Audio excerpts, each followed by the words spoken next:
Pinjamkan kami meriam kalian, karena air mata kalian seperti air mata kami.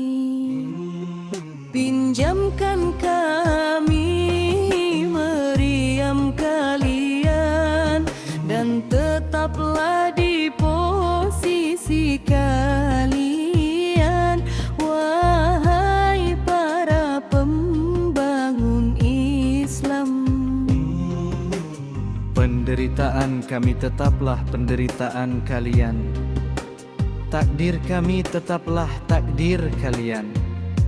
Sebagaimana banjir menenggelamkan jalan kami, jalan kalian pun akan tenggelam.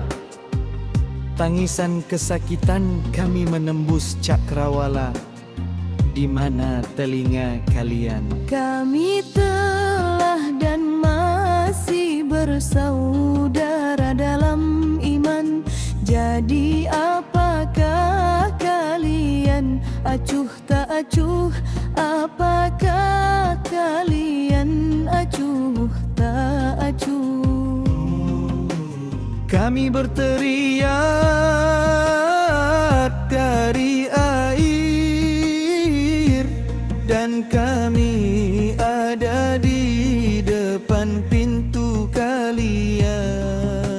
Marilah kami berteriak, apakah yang telah kami hilangkan menyenangkan kalian?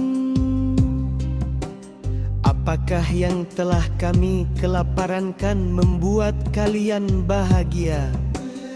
Apa artinya hati kalian bersama kami?